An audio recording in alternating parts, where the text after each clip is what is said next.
දෙවියන් මහත්තයා හරි.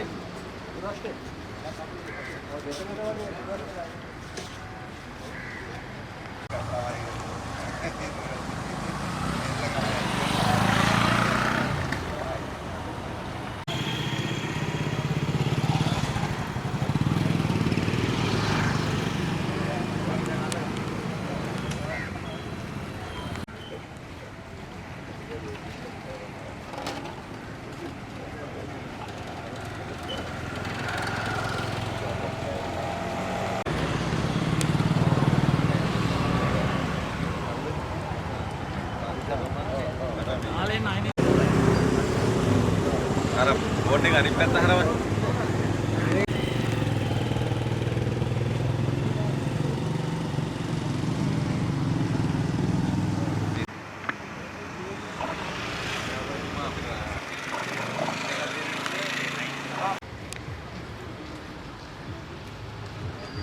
දිසාපතිතුමා මේ මීටින් එකක් ඉල්ලුවට දෙන්නේ නැහැ.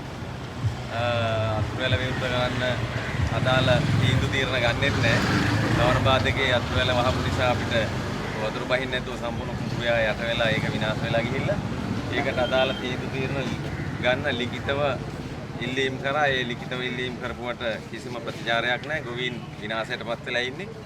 එතකොට ඒකට මේ අවස්ථාවට අපි ඇවිල්ලා සාකච්ඡාවක් කිල්ලුවා. ඒකට එතුමා එන්නේත් නැහැ. ඒ වගේම එතුමා මේ අවස්ථාවේ කාර්යාලයේ රැඳී නොසිටින බවට ආරංචියක් ලැබුණා. එතකොට අපිට තියෙන්නේ බෝඩ් එකක් අල්ලලා අපේ ඉල්ලීම දිනා ගන්න බලපෑමක් කරන්න. ඒකට මේ අපි ගොවි නියෝජිතයෝ විතරක් කීප දෙනෙක් අද කැඳෙව්වා. මේකට ප්‍රතිචාර දැක්ුවේ නැත්නම් විශාල වශයෙන් ගොවි ජනතාව මේ ප්‍රදේශවල සියල්ල රැගෙන මේ ස්ථානයට සතියක් දෙකක් ඇතුළත අපි ළඟා වෙනවා.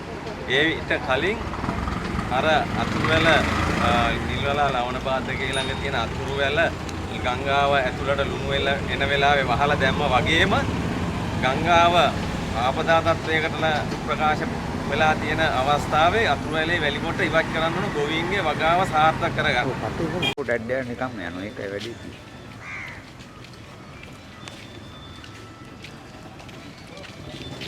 අපතුමා වෙනුවට වැඩ බලන කවුරු හරි ඉන්නවා. අපතුමා හැංගිලා තියෙන්නේ මොකද? අපතුමා ගිහලා මේ නෑ ඊයේ කතා කරන්නේ වෙඩින් එක තමයි. අපි මෙන්න මේ තියෙන්නේ ලියුම.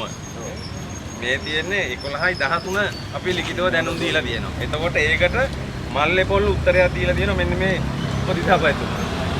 එතකොට මේ මග අරිනවා. එතකොට වෝටර් බෝඩ් එකට දිසාපතිතුමා බය වෙලාද දන්නේ නැහැ මේ අතුරුවැලේ වැලි පොට්ට අයින් කරන්නේ නැත්තේ. එතකොට මේ ගොවීන් මෙච්චර සංඛ්‍යාවක් අපහසුතාවයටපත් වෙනකන් මිනිස්සුන්ගේ බිත්තර වීට එක මුදල් ටික හානි වෙනකන් ඇයි හැංගිලා ඉන්නේ? ඒක දිසාපතිතුමා වැලි වැටිය ගහද්දී ඕක ගහන්න ඉදිරිපත් වුණා නම් ලුණු වතුර මිනිස්සුන්ට බොන්න දෙන්න බෑ කියලා. ඇයි ගොවීන්ගේ වගාව බේරන්න එතුමා ඉදිරිපත් නොවෙන්න අවශ්‍ය තීන්දුව ප්‍රධානීය විදියට ගන්න නැත්තේ ඇයි? මේ අපිට මට මොකුත් කියන්න ඕනේ පොදුවේ අර වැලි වැටි ඉවත් කිරීමට කටයුතු කරන්න අර ඊළඟ සැරේ වපුර පුටිකවත් බේරගන්න. අක්කර 2500ක ඒ සාකච්ඡාවක් අක්කර 200ක් ගොඩගාව විතර 200ක් කියලා විලාසයි. කවුද හම්බෙන්නේ සර්? ඒකෙන් කුසලට මාත් අපිට සාධනීය පිළිතුරක් දෙනවා නම් සාකච්ඡාවකට එන්න. සර් මට 4-5 විතර ගන්නනේ. ඒක මහත්තයත් එක්ක අපි පැය 4ක් සාකච්ඡා කරලා තියෙනවා මේක සම්බන්ධව A to Z අපි කතා කරලා තියෙනවා. හැබැයි ලොකු දෙයක් නෑ අද.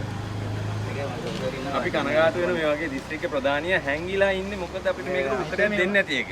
බන්දිමලි වන්දි මුදලක් දුන්නු කොනේ අපේ බඩ පිරෙන්නේ නෑනේ. අපේ ළමයිගේ බඩ පිරෙන්නේ නෑනේ වන්දි මුදලක් දුන්නු කොහොමද? වන්දිය දෙන්නේ තක්කරේට 13900ක්. අපිට හාන්න යන රුපියල් 25000ක් විතරක්. ඒ පාර අක්කර පාය කර බුදුන් වහන්සේ අක්කර නිකිය තුතිය කරලා තියෙනවා මේ ඉතින්. ඉවරයිනේ. හැමත් එහෙම කරා බුදුන් වහන්සේ. අද අවශ්‍ය නම් අවිල්ල කතා කරලා මොනවද බලන් සාධනෙ පිළිවෙල ප්‍රැවි. සැප්තැම්බර් මාසේ කෘතිකර්ම කමිටුවේ වැලිකොට ගහද්දි මම කෘතිකර්ම කමිටුවේ ප්‍රකාශයක් කරා. ඔන්න බලන්න එක වැස්සොත් මෙන්න මේ හඳුන්ගේ ඇමතිතුමා වැලිකොට උඩ නැගගෙන උඩ වතුර පැටිය වගේ ගැහුවා. දේශපාලන වශයෙන් ප්‍රශ්නයක් නැහැ. අපිට මේ නිලධාරී කටයුතු කිරීම ඇයි වැනෙන්නේ? හරි තීන්දුව ගන්න නැතුව. දැන් ඔබතුමා කියන්නේ අපිට මේ සාකච්ඡාවක් දෙනවයි කියලා නෑ මස් දැන් කතා කරා. සර් කිව්වා සාකච්ඡාව අවශ්‍ය නම් 4-5 දින කියලා ඒ අවශ්‍ය කට්ටිය ඒවත් එක්ක සාකච්ඡා කරනවා. සර් එන්නේ කියන්නේ. හරි සාධනීය පිළිතුරක් අපිට ලැබෙනවා නම් අපි එන්න. ඒ කියලා බලමු යමු. යන්න. අවශ්‍යම අපේ මහතුරු පස්සේ කතා කරගෙන ඉන්න.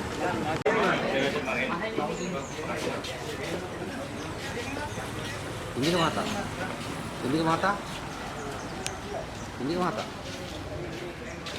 ඒ මාතෘකාවද ඔබතුමා 1 2 3 4 කී 5 රයිට් 5 දෙනයි. බෝඩ් එකේ තියෙන හරි හරි. නෑ නෑ. අපි වෙන දෙන්නේ නැහැ අපි ඔය හැටි නවතිමු.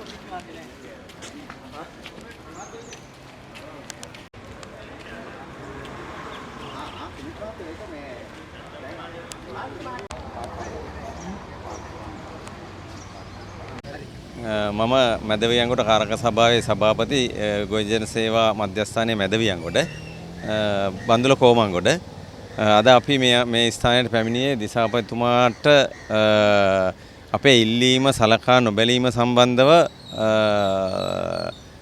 අපේ ඉල්ලීම ඉල්ලන්න.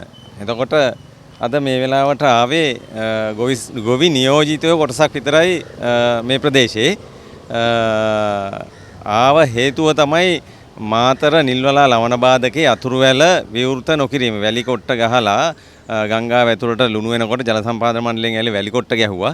දැන් ගොවිතැන කරගෙන යන්න අවශ්‍ය නිසා මේ ආපදා තත්ත්වය පත් වෙන්න කලින් ඒ අවස්ථාවේදී අපි ඉල්ලා හිටියා 11 වෙනි මාසේ 13 වෙනිදා දිසාපතිතුමාගෙන් මේ අය වැලි කොට්ට ඉවත් කිරීම කරන්නේ නැහැ. ඒක නිසා මේ අය සමග සාකච්ඡාවක් ලබා දෙන්න කියලා අපිට.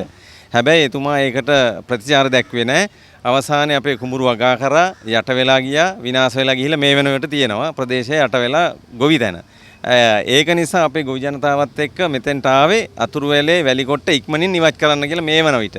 දැන් ඒකට අතිරේක දිසාපතිතුමා මැදිහත් වෙලා අපිට සාකච්ඡාවක් දුන්නා. ඒකෙදි එතුමා අපිට පැහැදිලි කරා මේ සම්බන්ධයෙන් කමිටුවක් පිහිටවලා තියෙන රාජ්‍ය ආයතන කිහිපයක් මැදිහත් වෙලා ඒකෙදි ඔන්ලයින් සාකච්ඡාවක් කරලා තිනවා. ඒක හැබැයි පිළිතුර තීන්දුව ගත්තේ මොකද්ද කියලා මේ වෙනකොට දැනගන්න ලැබුණේ නැහැ. හැබැයි ওই සාකච්ඡාවට ආයතන කීපයක් එකතු වුණාට ගොවි නියෝජනයක් ඔතන නැහැ. එතකොට සාකච්ඡාවෙන් මොනවා ගන්නවද මොනවා කරනවද අපිට අපේ අදහස් ඉදිරිපත් කරන්න බැරි මොකද? එතකොට තීන්දුව ගන්න අවස්ථාවට ජල සම්පාදන මණ්ඩලයෙන් වැරදි තොරතුරු දීලා තීන්දුව වැරදි වුණාම අපි තමයි ඒකේ භුක්තිය දුක විඳින්නේ. ඒක නිසා අපි ඉල්ලීමක් කරා ඒ කමිටු වලට අපි ගොවි නියෝජිතනේ දාන්න කියලා. අනිත් එක තමයි අතුරු වැලේ මේ වෙනකොට වැලි කොට්ට ඉවත් කරන්න නැති හේතුව මැෂින් නැහැ කියනවා ජල සම්පාදන මණ්ඩලයට. එතුමා එතකොට උපදිසාපතිතුමා ඒකට මැදිහත් වෙලා මැෂින් එකක් හොයලා දෙන්නම් කිව්වා. හැබැයි ඒක නෙවෙයි උත්තරය.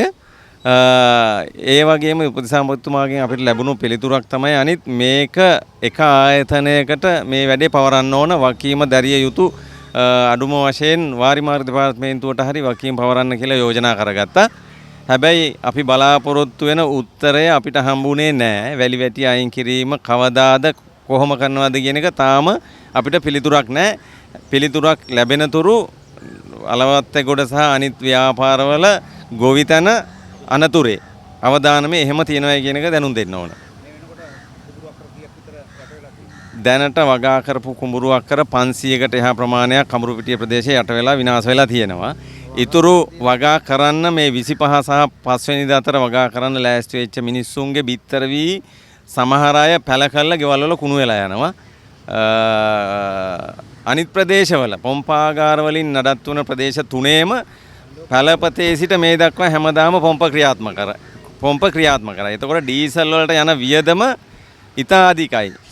අපේ අලවත්තගොඩ ව්‍යාපාරයේ පොම්පාගාර නොමැති නිසා මේ විනාශය වෙනවා. හැබැයි ඩීසල් ඉවරුණු ගමන් අනිත් ප්‍රදේශවලත් මේ විනාශයම වෙනවා.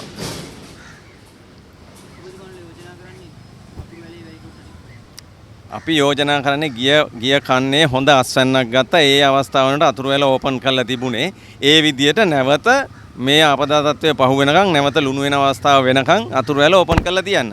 එතකොට ජල සම්පාදන මණ්ඩලයට වතුර දෙන්නත් පුළුවන්.